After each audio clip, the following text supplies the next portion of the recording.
Good morning friends. पाठीमागच्या लेक्चरमध्ये आपण मेल रिप्रोडक्टिव्ह सिस्टीम स्टडी केले, त्यानंतर आपण histology of the testis study केलेले आहे. आजच्या या व्हिडिओजमध्ये आपण फिमेल रिप्रोडक्टिव्ह सिस्टीम स्टडी करणार आहोत. Now the female reproductive system it consist of mainly some of the internal organs, some of the external genitalia and the accessory glands. So, which are the external organs in the female reproductive system? Female reproductive system मध्ये external organs आहेत किंवा ज्याला आपण external genitalia, those are called as the vulva, in which labia majora, labia minora, clitoris and mons pubis. All these togetherly they form the vulva, which is the external genitalia. The two sets, that is the accessory glands, they have been included in the female reproductive system. Those are called as the vestibular glands, that is called as the Bartholin gland. These Bartholin glands, they are same as of the Cowper's gland in the males. And second one is the mammary glands, which help for the nourishment, which secrete the milk for the newly born baby. Now the internal organs in the female reproductive system are, let us see, a pair of ovaries. These are the pairs of the ovaries. After that, a pair of oviducts, which are also called as the fallopian tube. These are from where, from the ovary, the fallopian tube or the oviduct they arise. So they are in the pair. Uterus. This broad, hollow portion, muscular bag, it is called as the uterus. And last one is the vagina.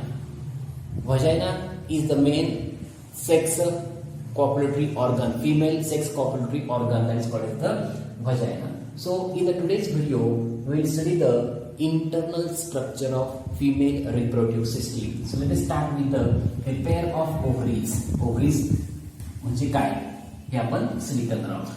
So let us see. Ovaries are the primary female sex organ. एक प्रकारचा primary female sex organ, primary female sex organ, which are mesodermal in origin. Mesodermal in origin. Mesodermal in origin, it means that they have been originated from the mesoderm of the three germ legs. Shape of the ovary is almond shape. Almond shape or oval shape. ओव्हरीचा आकार कसा आहे? अल्मोंड. अल्मोंड म्हणजे काय? बदामाच्या आकाराच्या किंवा अंडाकृती आकृतीच्या ओव्हरी प्रेझेंट असतात. त्यांचं जे लोकेशन आहे, लोअर पार्ट ऑफ ऍबडॉमेन, जे are present in the lower part of abdomen. आपल्या ऍबडॉमेन मध्ये म्हणजे ह्या ऍबडॉमिनल रिजन मध्ये आपण ज्याला म्हणतो that is near the kidney, pelvic region मध्ये नियर द किडनीज, ह्या ovaries they have been present. The size of the ovary, the size of the ovary 3.0 in length, 3.0 centimeter in length मध्ये असतात त्या present.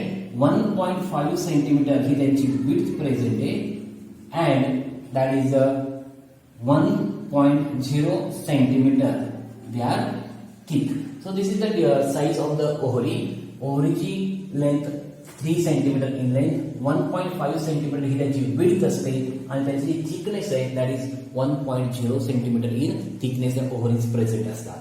ओव्हरीज are held in the position from the dorsal body wall. आता त्या abdominal cavity मध्ये dorsal body जी wall आहे, त्या dorsal body किंवा त्याला आपण ऍब्डोमिनल कॅव्हिटी म्हणतो, त्या ऍब्डोमिनल कॅव्हिटी मध्ये ओव्हरीज या हेल्ड केलेल्या आहे with the help of the peritoneal cavity which is called as the mesovarium. काय म्हणतो आपण त्याला? मेसोव्हॅरियम. म्हणजे पाठीमागच्या ज्या ऍब्डोमिनल बॉडीच्या वॉलला ओव्हरीज या हेल्ड केलेले असतात with the help of the peritoneal cavity called as the mesovarium. आणि ovaries they have been attach to the uterus. आता हे युटेरस सांगितलं आपण आणि या युटेरसला ह्या ओव्हरीज बघा दोन्ही बाजूने अटॅच झालेला आहे. Ovaries they have been attach to the uterus by the ovarian ligament. जे स्नायू असतात ओव्हॅरियन लिगामेंट्स आपण ज्यांना म्हणतो, with the help of the ovarian ligaments they are attach to the uterus. आणि आपल्या लॅटरल बॉडी वॉलला they are also attach with the help of the ligaments also. म्हणजे त्या ओव्हरीला एका जागेवर एका पोझिशनवरती हेल्ड करण्याचं काम हे ओव्हॅरियन लिगामेंट्स, मेसोव्हॅरियम आपल्या ऍब्डोमिनल कॅव्हिटीमध्ये करत असतात. So this is the structure of the ovaries. Now the functions of the ovary. Ovary actually काय करतात फिमेल रिप्रोडक्टिव्ह सिस्टीम मध्ये? आपण सांगितलं मेन प्रायमरी सेक्स ऑर्गन म्हणजे ओव्हरी आहे आणि म्हणून त्या ओव्हरीमध्ये हॅप्लॉइड गॅमेट फॉर्म होत असतात. That haploid gamete is called as the formation of formation of ova किंवा त्याला आपण म्हणतो egg. Formation of the ova, ovum और एग. त्या ठिकाणी हॅप्लॉइड गॅमेट्स फॉर्म होत असतं ओव्हरीमध्ये. म्हणून ovary either synthesize or it forms the haploid gamete, ova or egg. Ovary produce 5 different types of the hormones. नुसतं हॅप्लॉइड एग किंवा ovum form होत नाही, त्या ओव्हरीमध्ये वेगवेगळ्या प्रकारचे हार्मोन्स तयार होतात. Those hormones they are required for the further processes. Those hormones they are estrogen. Estrogen नावाचं हार्मोन, प्रोजेस्टेरॉन असतील. त्यानंतर आफ्टर दॅट रिलॅक्सिन, त्यानंतर inhibin and activin. So these are the different hormones which are secreted by the ovary. म्हणजे दोन ओव्हरीचे function आहे. एक तर ओव्हरीमध्ये hormone secret होतात आणि दुसरी गोष्ट ओव्हरीमध्ये प्रोडक्शन होतं कशाचं, हॅप्लॉइड एग और ओव्हमचं. तर हा जो पार्ट आपण स्टडी केला that was the ovary which are in pairs which are oval in shape, almond shape आपण ज्याला म्हटलं. Now second most part which we are going to study that is the fallopian tube. Second part is pair of fallopian tube. Pair of the fallopian tube किंवा त्याला आपण म्हणतो ओव्हिडक्ट्स. काय म्हणतात त्याला, ओव्हिडक्ट्स आपण म्हणत असतो. त्याला स्त्री बीज वाहक नलिका म्हणतात आपल्याला. स्त्री बीज म्हणजे काय, ओव्हम वाहून नेणारे, कॅरी करणारे जे ट्यूब लाईक स्ट्रक्चर असतं that is called as the fallopian tube. And this fallopian tube is further attach to the uterus. म्हणजे ओव्हरी पासून ती सुरुवात होते फॅलोपियन ट्यूब आणि अटॅच कुठे होते, त्या युटेरसला अटॅच होत असते. A pair of oviduct passes from ovary to the uterus. इथनं हा पार्ट सुरू होणार आहे आणि इथे युटेरसला काय होणार, तो अटॅच होणार आहे. अशा पार्टला आपण म्हणतो that is the fallopian tube. It is a muscular duck. तो कसा आहे, मस्क्युलर डक आहे. डक मध्ये त्याच्यामध्ये हे ओव्हम कॅरी केलं तो मस्क्युलर डक और त्याला म्हटलं तर ट्यूब और long narrow tube which is inner line by the ciliated epithelium. म्हणजे ही जी लॉंग नॅरो ट्यूब प्रेझेंट आहे, या लॉंग नॅरो ट्यूबला आपण म्हणतो that is the fallopian tube. And this fallopian tube it is internally line by the ciliated epithelium. Ciliated एपिथेलियमचे cells असतील त्यांनी ते लाईन झालेले. Because the ciliated epithelium cells त्याची जे मुवमेंट आहे त्या मुवमेंटद्वारे त्या ओव्हमला काय करतात, फर्दर ट्रान्सफर करत असतात. Now this fallopian tube it is 10 to 12 centimetre long. 10 to 12 centimetre long tube present आहे. It start from the ovary up to the uterus. त्याला म्हणतो आपण 10 to 12 centimetre long. And it is divided to 3 region. 3 regions मध्ये ही divide झालेली आहे. हा जो फनेल शेप पार्ट दिसतो that is called the infundibulum. Infundibulum हा जो पार्ट प्रेझेंट आहे आणि मधला जो रिजन प्रेझेंट आहे हा मिडल पार्ट जो प्रेझेंट त्याला एम्प्युला म्हणतात. एम्प्युला. अँड लास्ट रिजन हा जो इथं जो रिजन प्रेझेंट आहे that region it is called as the isthmus, which is a narrow part which further opens into the uterus मध्ये ओपन होतो. The wide funnel shaped portion which is called as the infundibulum. आणि infundibulum चे जे margins present आहे those margins they are the finger like projection margin. So this part which is the finger like projection they are called as the fimbri. Fimbri consists of the small opening that is called as the ostium. या फिंबरी मध्ये असं जे finger like projection जे present आहे त्याच्यामध्ये एक small opening present आहे which is called as the ostium. म्हणजे ओव्हरीमध्ये ओव्हम प्रोडक्शन होणार, एक फॉर्म होणार आणि ते एक through this fimbriae it is passed into the infundibulum and from infundibulum it passes to the ampulla पर्यंत ते काय होत असतं, पास होत असतं. म्हणजे इन्फंडिब्युलमचं कामच आहे it receive the egg release by the ovary. It receives the egg released by the ovary and transport to the ostium. पर्यंत काय करायचं, ऑस्टियम मधून ते ट्रान्सपोर्ट करायचं. असा हा जो पार्ट आहे नॅरो फनेल शेप जो पार्ट आहे त्या पार्टला म्हणतो आपण infundibulum. Ampulla is the middle part of the oviduct which is wide and long. हा जो दुसरा जो पार्ट आहे हा एम्प्युला आहे. हा वाईड आणि लॉंग पार्ट प्रेझेंट आहे त्याला म्हणतो आपण एम्प्युला. आता एम्प्युलाचं फंक्शन काय आहे, मॅच्युरेशन ऑफ ओव्हम किंवा आपण त्याला एग म्हणू, मॅच्युरेशन ऑफ द एग. यातनं जो ओहम रिलीज केला, तो रिलीज झाल्यानंतर इन्फंटिब्युलम मध्ये, तो इन्फंटिब्युलम नंतर अँफिला मध्ये येतो, आणि अँफिला मध्ये ते जे एग आहे ते काय होतं, मॅच्युअर होतं. मॅच्युरेशन साइट म्हणून तो काम करतो, म्हणून त्याला maturation of the ovum in the ampulla. And ampulla is the site of fertilisation. Ampulla मध्ये काय होतं, मॅच्युरेशन झाल्यानंतर ओहम मॅच्युअर झाल्यानंतर फर्टिलायझेशन होतं. म्हणजे तिथं मेल स्पर्म ज्या युटरस मधनं इथपर्यंत रीच होतात आणि इकडनं येणारा हा जो हॅप्लॉइड ओहम आहे त्या ठिकाणी दोघांचं फर्टिलायझेशन होतं, फ्युजन होतं आणि फर्टिलायझेशन घडतं, म्हणून it is a site of fertilisation. मग विचारलं in the female reproductive system which is the site of fertilisation, तर सांगायचं ampulla is the site of fertilisation. आणि लास्ट जो पार्ट आहे तो म्हणजे कोणता, isthmus is a short narrow thick walled part, एकदम short narrow thick walled part which further opens into the uterus. तो कशामध्ये ओपन होतो, युटेरस मध्ये ओपन होत असतो. आणि त्याचं फंक्शन काय, डिस्चार्ज द फर्टिलाइज ओहम. आता इथं फर्टिलायझेशन झालं अँफिलामध्ये फर्टिलाइज झालं, तर तो जो ओहम आहे आता त्याला काय म्हणायचं, फर्टिलाइज ओहम. तो fertilize ovum through the fallopian tube with the help of the ciliated epithelial tissue त्याची मुवमेंट होत असते, आणि मुवमेंट झाल्यानंतर तो फर्टिलाइज ओहम या इस्थमस मध्ये येतो आणि तिथनं तो काय केला जातो, या युटरस मध्ये डिस्चार्ज केला जातो. In this way the fallopian tube it consist of the 3 parts, infundibulum, amphila and isthmus. Amphila is the main part where the fertilization takes place. In that amphila the maturation of the ovum takes place. So let us start with the third part, that is the uterus. तिसरा जो part आपल्याला study करायचा आहे female reproductive system मध्ये तो म्हणजे कोणता, uterus. Third part, internal part is the uterus. It is also called as the womb. त्याला मराठीमध्ये आपण गर्भाशय म्हणतो आपण, आणि फॅलोपियन ट्यूबला आपण म्हणतो दॅट इज द आपण फॅलोपियन ट्यूबला काय म्हणतो, बीज वाहक, स्त्री बीज वाहक नलिका आपण ज्याला म्हटलेलं आहे, म्हणून त्याला फॅलोपियन ट्यूब म्हणतो आपण. आणि याच्यामध्ये गर्भाशय म्हणजे काय, युटरस आपण ज्याला म्हणतो. आता हे जे युटरस आहे it is a muscular hollow bag. Uterus कसं आहे, मस्क्युलर, नुसतं मसल्सनी बनलेलं आहे, आतमधून हॉलो आहे. आणि it is the extensible bag which is the pear shape. त्याचा आकार कसा आहे, pear shape. Muscular hollow pear shape extensible म्हणजे एक्सपांड होणारी जी बॅग आहे that is called as the uterus, which consist of the thick walled. त्याची जी वॉल आहे त्या बॅगची थिक वॉल्ड प्रेझेंट आहे, and it is just located above and below the urinary bladder. It is location कुठे आहे त्याचं, location above and below urinary bladder. म्हणजे युरिनरी ब्लॅडरच्या पाठीमागच्या आणि वरच्या साईडला एक मस्क्युलर बॅग प्रेझेंट आहे. त्या मस्क्युलर बॅगला आपण म्हटलंय दॅट इज द युटेरस.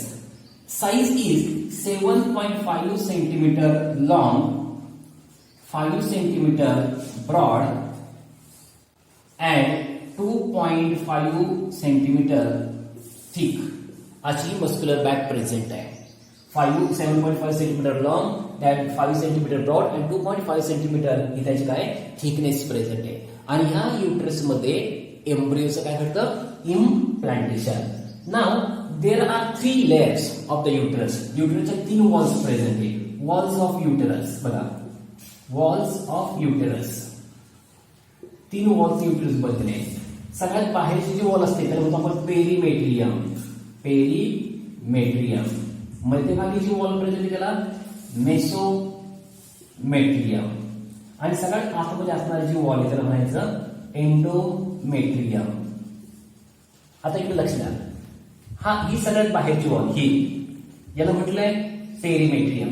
आतमध्ये जी वॉल आहे दॅट इज कॉल्ड द मेसोमेट्रियम. आणि सगळ्यात आतमध्ये जे आहे इनर, सगळ्यात इनर आहे जी लाईन दिसते आपल्याला, जी line this is called as the endometrium. It means that there are 3 walls of the uterus, perimetrium, mesometrium and last one is the endometrium.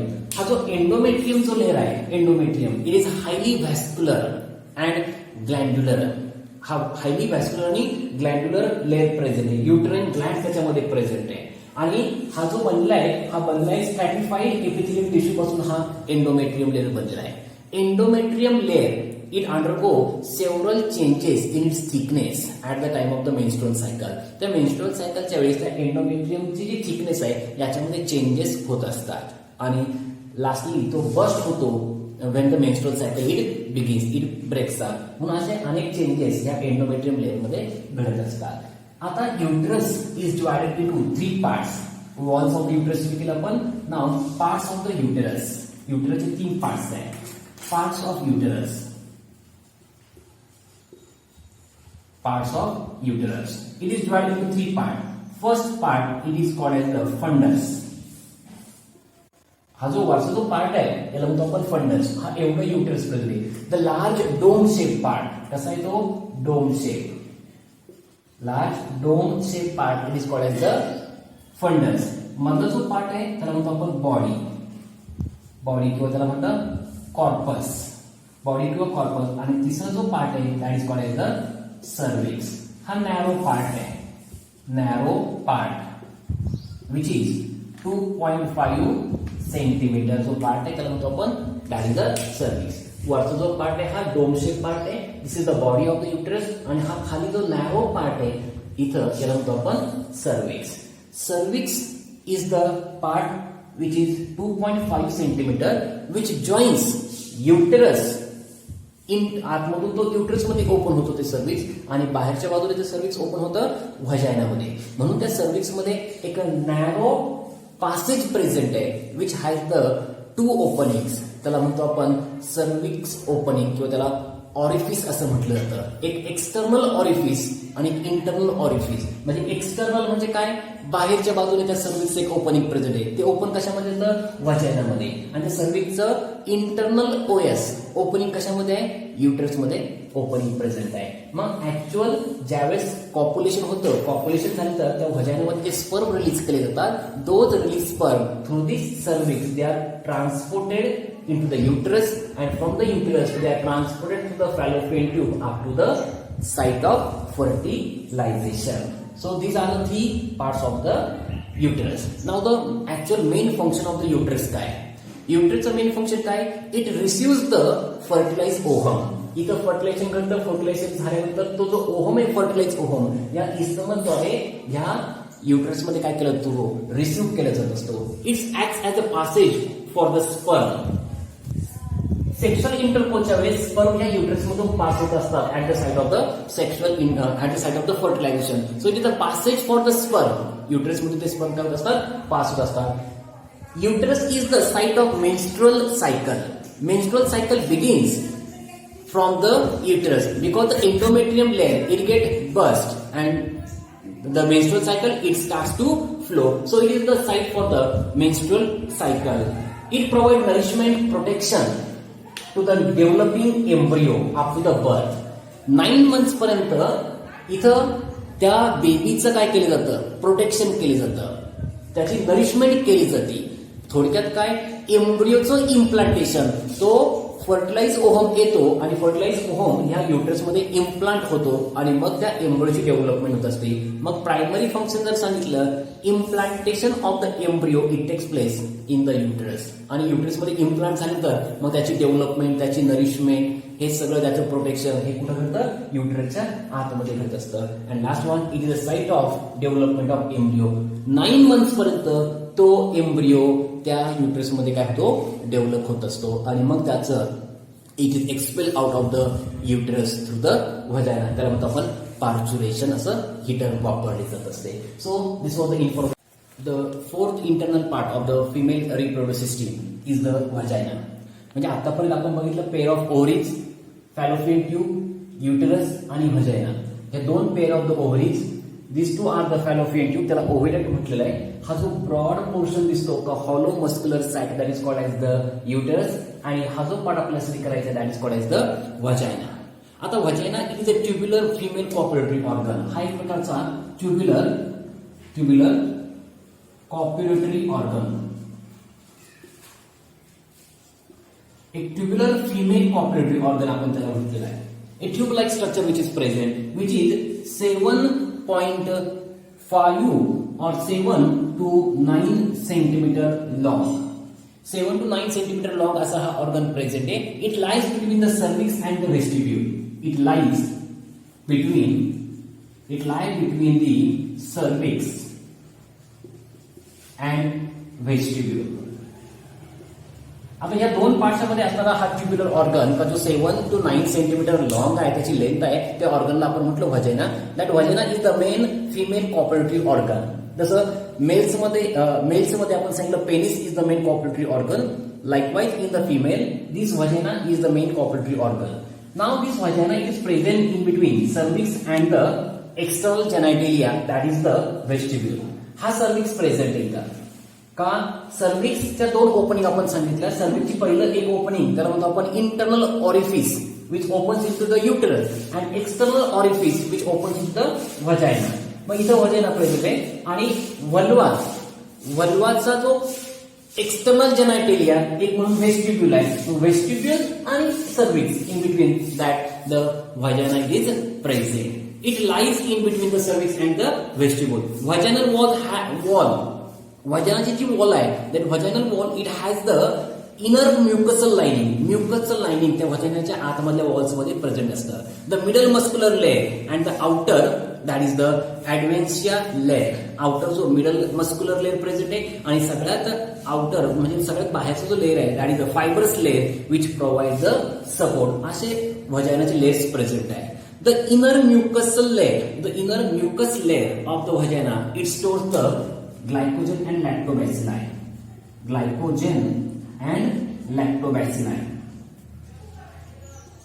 हा ग्लायकोजन आणि लॅक्टोबॅसिलाई हा व्हजायनाच्या इनर लेअर मध्ये काय केलं जातं स्टोअर केले जात असतं.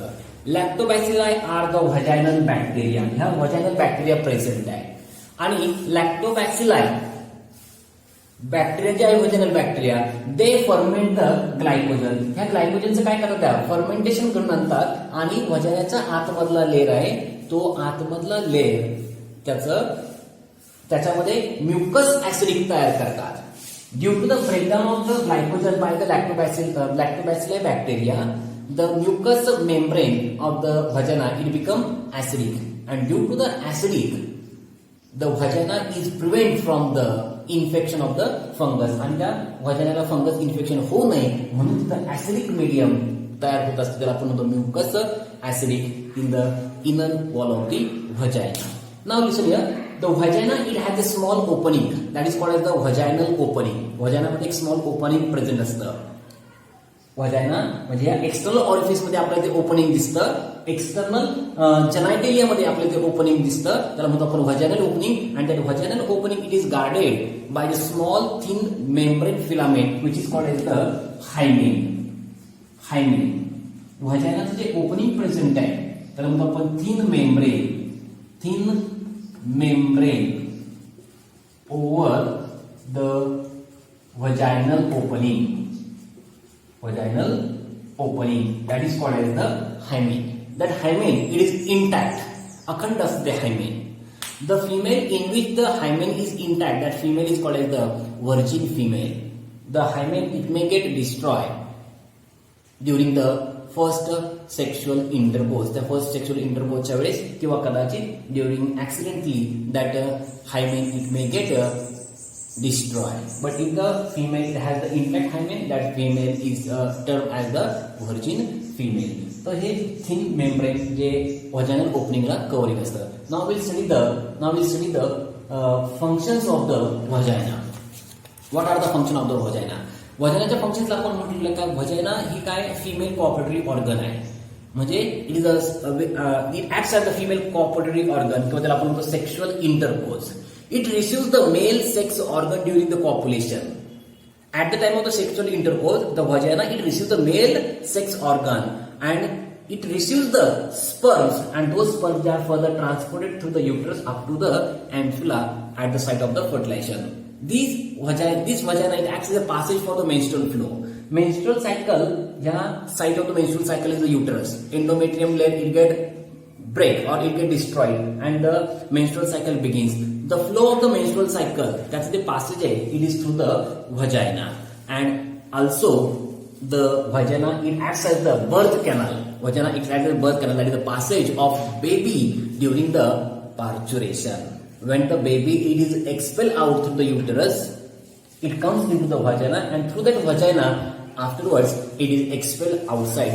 This process of expelling the baby, full term baby, outside the uterus or vagina, it is called as the parturition. So in this way, in today's lecture we have studied all the internal organs of the female reproductive system. का ज्याच्यामध्ये आपण पहिला study केला ओव्हरीज, Fallopian tube किंवा ओव्हिडक्स, तिसरा study केला uterus, fourth आपण study केला that is the vagina. All these were the internal organs. In next lecture or in the next video, we'll study the external organs of the female reproductive system, that is the external genitalia, in which the vulva or its external parts we are going to study, and second most thing, that is the important accessory glands which participate in the female reproductive system. Those are the two glands, that is the vestibular gland and the mammary gland. We'll study it during the next lecture. Thank you.